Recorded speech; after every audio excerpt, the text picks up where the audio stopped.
మార్పు మంట కలిసిన రోజు.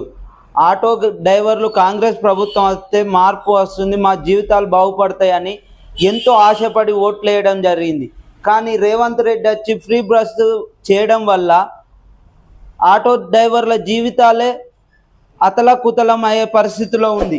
కానీ వాళ్లకు 12,000 ఇస్తానని హామీ ఇవ్వడం జరిగింది. ఇప్పటి వరకు సంవత్సరం అయినా కూడా వాళ్ళకు ఒక్క రూపాయి ఇవ్వకపోవడం వాళ్ళ జీవితాలలో మట్టి కొట్టడం జరుగుతుంది. రోడ్లపైకి వచ్చి నిరసన తెలిపితే వాళ్ళని అరెస్ట్ చేయడం జరుగుతుంది. ఇదా ప్రజాపాలన?